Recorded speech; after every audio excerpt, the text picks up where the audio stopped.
I want to communicate from the beginning the three main messages behind a lot of what you're going to see. And the first one is we all have a responsibility to begin to reduce the burden of illness that we place upon our healthcare system. And you might expect a dean of a school of public health to say this message, but I really want to underscore it, that what we do and our families do and our friends and neighbors do to keep ourselves healthy is one of the biggest things we can do in terms of reducing healthcare costs and all the implications of that for pension benefits and Taft-Hartley and so forth that you are so much involved in. And I am talking about not just behavior change in terms of our diet, exercise, and so forth, but also where we live, in the communities that we live in, and how healthy they are or their assets that help us to maintain and be healthy. So our neighborhoods, our streets, our schools, the air pollution, access to fresh fruits and vegetables, root cause public health is just so terribly important. So when you talk about population health, okay, and the triple aim you'll hear about, which is better care and better population health at lower costs, we have to expand our concept, I think, of population health, because it goes beyond the enrollees or the catchment areas of our healthcare delivery systems here in California. They are going to have increasing incentives to keep their populations well, okay? But that's different from the health of the entire community in Los Angeles, okay, or up in the Bay Area or whatever.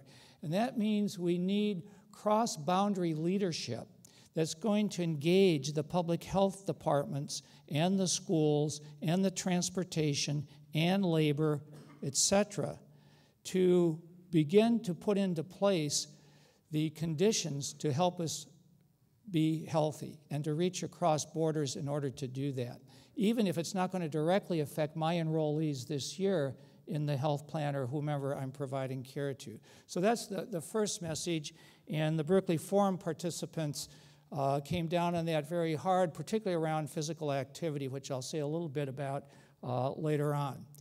So there's the problem. We're spending a lot, 18% of our gross domestic product. And maybe that wouldn't be too bad, but we are not getting the return on the investment. In every age category, age range, our health statistics are poorer than 16 other high-income nations. And trying harder is not going to work. We've tried harder over the decades. We need a new paradigm. We really do need a massive cultural change.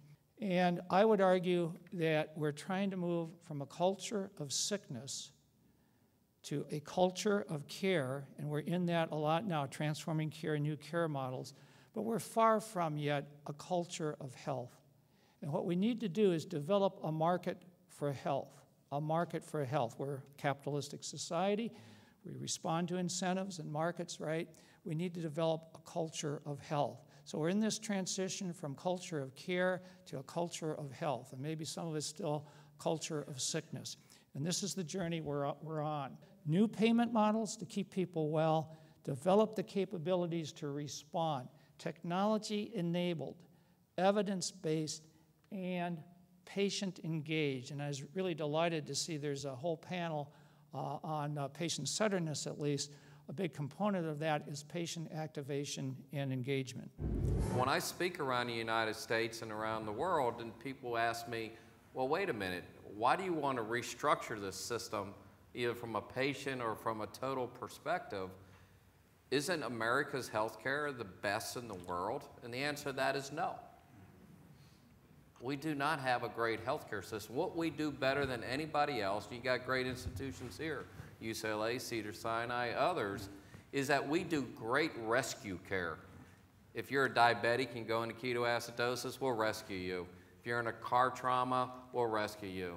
If you have a cardiac event or a stroke, we can rescue and get you back into a fairly good quality of life. We do a lousy job of health and keeping you healthy. So what do we want? We incentivize rescue care because that's the only way you get paid. We get paid more the more acutely ill you are, and we get nothing to keep people healthy and well. In Houston, we're 35% uninsured. And so what we looked at a couple years ago was who was coming into our emergency room on a regular basis and needing admission. And what we found was a lot of uninsured patients who were diabetics, who were not controlling their diabetes, and were coming in ketoacidosis, costing a $20,000 admission every time. And there may be 4 to 5 of those admissions a year. So we said, well, let's educate them on how to, and give them glucose monitoring machines and all that stuff. They still came back. So we changed the model, which is what we're talking about here, and said, look, if you will work with us, we'll send a nurse or a clinician out to your home every day, and they'll draw the blood, because a lot of times people don't like to prick their finger and do it. They don't like that, or they can't interpret the results. We'll then give the right amount of insulin to you. We'll do that at our cost, in case they don't like to shoot themselves with the drugs. And then thirdly, we're going to send a nutritionist out once a month. They're going to teach you what foods to eat and how to cook them. And then fourthly, we're going to send an exercise physiologist out every quarter and get you a workout regimen that you can do based on your health and wellness. And so what we found in the first year, we had 104 missions out of that group the base year. After we started the program, we only had 2 admissions. And it cost us $6,284 per person per year to do the program.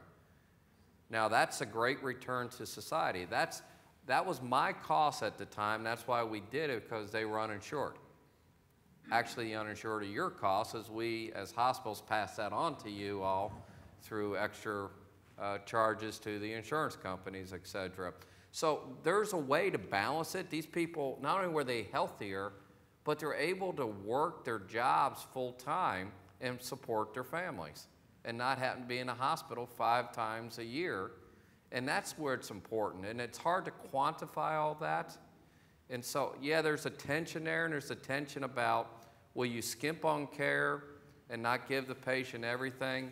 There's always that, but that's why I think we have to be more transparent with the data, and so patients can be informed on what providers do and how they do it, and what's their outcomes.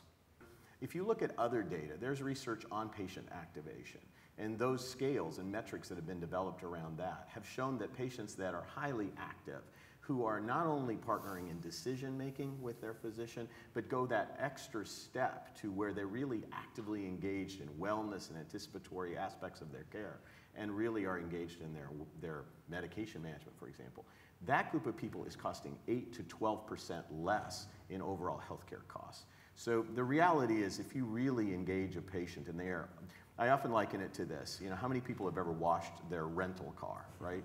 If you get people to own their own health and not rent it from their physician, then you end up with patients who save money in the end. Particularly, and I think the question asked earlier, if you can ever get patients to understand that the more costly thing isn't necessarily the best thing, but they have to consider what's best for them, based again on the earlier conversation about what is their motivation for wellness. So the key recommendation of the Berkeley Forum participants is to move the state into these more global budget kinds of models with incentives to keep people well on the one hand, and also into systems of care that can conduct and do the handoffs that are needed, particularly for complex chronic illnesses on the other hand. So that's the vision, the rapid shift. Reduce the share of expenditures being paid under the fee-for-service, reduce that to at least down to 50% in the next 9 or 10 years, double the population receiving care from integrated systems, and my earlier comment, the emphasis on population health, including lifestyle and environmental factors, all working towards that triple aim.